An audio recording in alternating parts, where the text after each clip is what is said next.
What is going on YouTube? And welcome back to my channel, JoJo Speaks. Thank y'all so much for joining me for this video. This is my review for Housewives of Potomac, Season 9, Episode 5. So we start where we left off in the previous episode. Mia is bringing up the fact that Karen allegedly drunk dialed her. And said, "Ooh, those girls thinks I'm with Ray. I'm not with Ray. I'm with somebody else." And Karen, she's obviously the queen of deflection. And so thankfully she doesn't admit it, but she doesn't necessarily deny it. Not necessarily.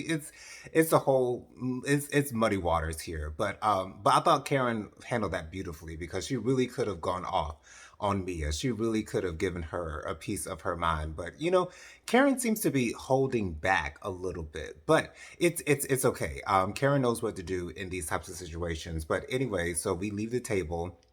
TJ calls Stacy, and TJ's like, are you doing what we discussed? And when the girls bring me up, or when you bring me up to the girls, are you letting them know what our situation is and things of that nature? So when TJ actually calls her, the producers put in the caption that TJ is Stacy's best friend. So of course, clearly they know what's going on, and we all know what's going on. But anyway, so Wendy comes out to the balcony, and while Stacy's on the phone with TJ, and Stacy introduces TJ to Wendy, and Wendy's like, make sure you take care of our girl because we love our girl, and all this good stuff. It's all good and good and well. So all of the girls stay up until 12 o'clock to celebrate Wendy for her birthday. It's so beautiful to see. And Wendy actually says that this is one of the best birthdays that she has had. It is her 40th. She is turning the big 40. I'm so happy for Wendy, and I'm so happy that Wendy seems to be in a better place now.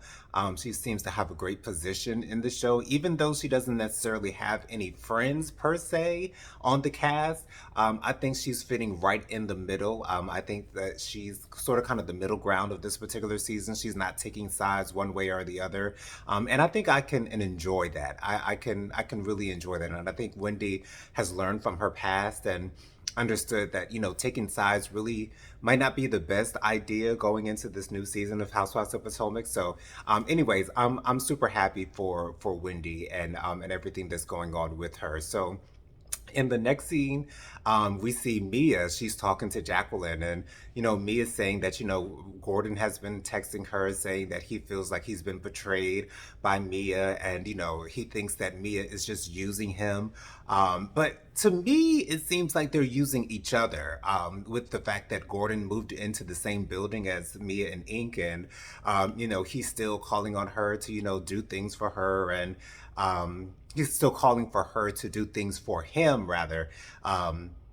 And Mia admits to Jacqueline that she's still telling Gordon that she loves him, and I think that's a little iffy, I guess. But Jacqueline tells her, just because you told me you love me, that's different from you telling your soon-to-be ex-husband that you love him. It's really muddy waters when it comes to that, and so I'm so glad that Jacqueline is giving Mia some sound advice concerning how she's treating her soon to be ex-husband. But um, I don't know. Mia's kind of hard to pinpoint.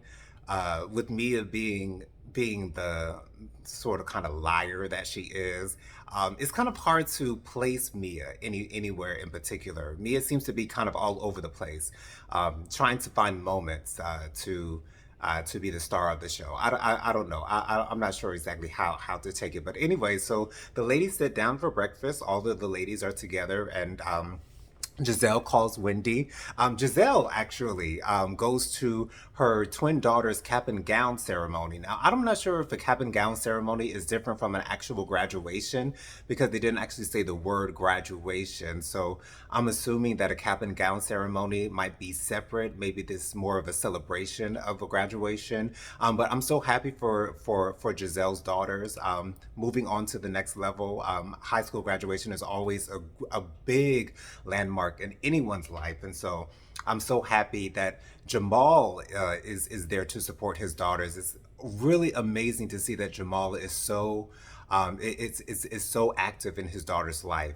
Even though he does not live in the same state, he finds the time to make it up for important events. And so that's always great to see. And it's great to see that Giselle and Jamal are still, they seem to be like BFFs. And that's always great to see as well. And so I'm happy to see that. But, Giselle calls Wendy, wishes her happy birthday. Giselle's at the airport. She's on her way, excuse me, to Lake Norman, back to Lake Norman. And she misses out on some tea, honey, because Mia brings up the fact that one of our new housewives, Kay, Kay has a drug dealer ex-boyfriend, allegedly, and Kay doesn't deny it. You know what I'm saying? Is it this? Is she wants to clarify? Are you talking about my boyfriend now? Because my boyfriend now was the entrepreneur. But yes, one of my ex-boyfriends was a drug dealer. You're right, and so Mia once again, is trying to bring up things to kind of have a moment for the cameras. And once again, like to me that's not authentic, to me that's not reality TV, but at the same time it is the essence of reality TV, bringing up moments that will get a reaction out of somebody. So that is what it is. And then Ashley chimes in and asks, "Hey, how's what's going on with the? I don't see any scars. I don't see anything like that." It's so ironic for Ashley, who was the reason why Kay was assaulted at the GNA party in the previous season, for Ashley to be the one to ask her about her scar. That's a little much. It's a lot much rather. Ashley should know better, but again, Ashley is a pot stirrer. This is what she does. I don't know why anyone would be surprised that Ashley would go this far with someone who, child. It's just.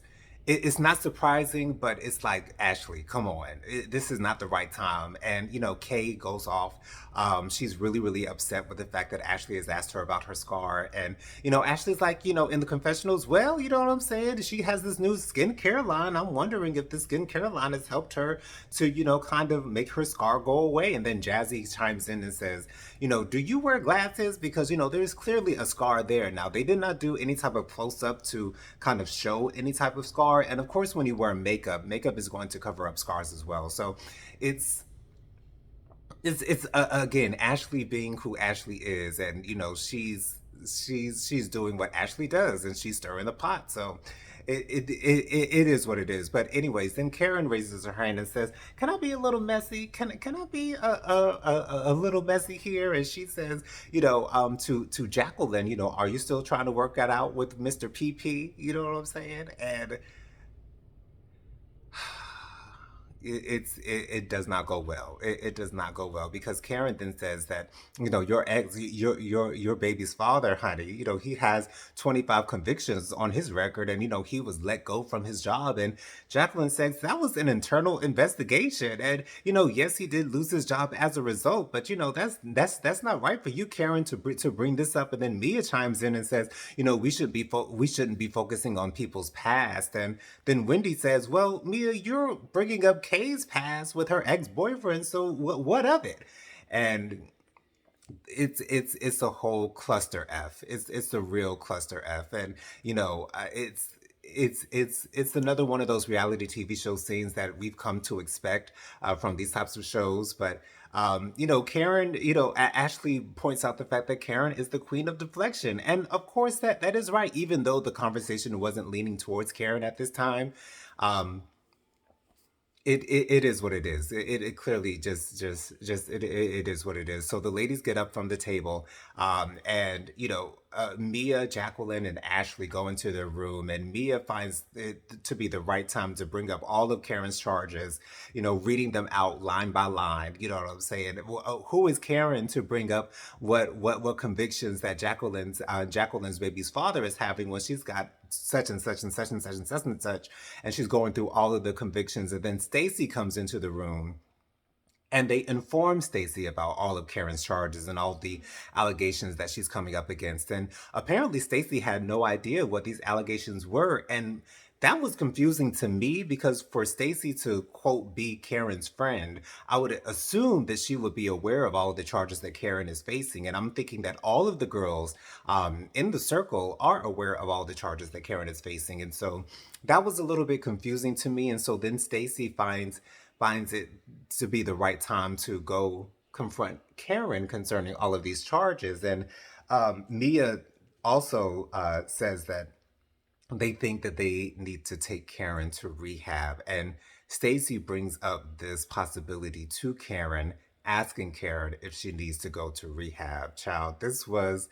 an interesting episode. We'll see what happens when Giselle comes back to the party. I'm not sure exactly how the rest of this trip is going to go.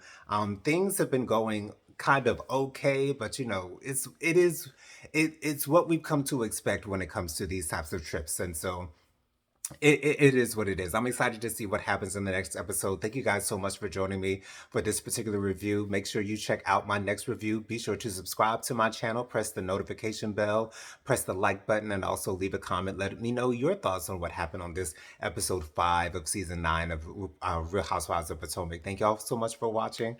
Love you guys. See you.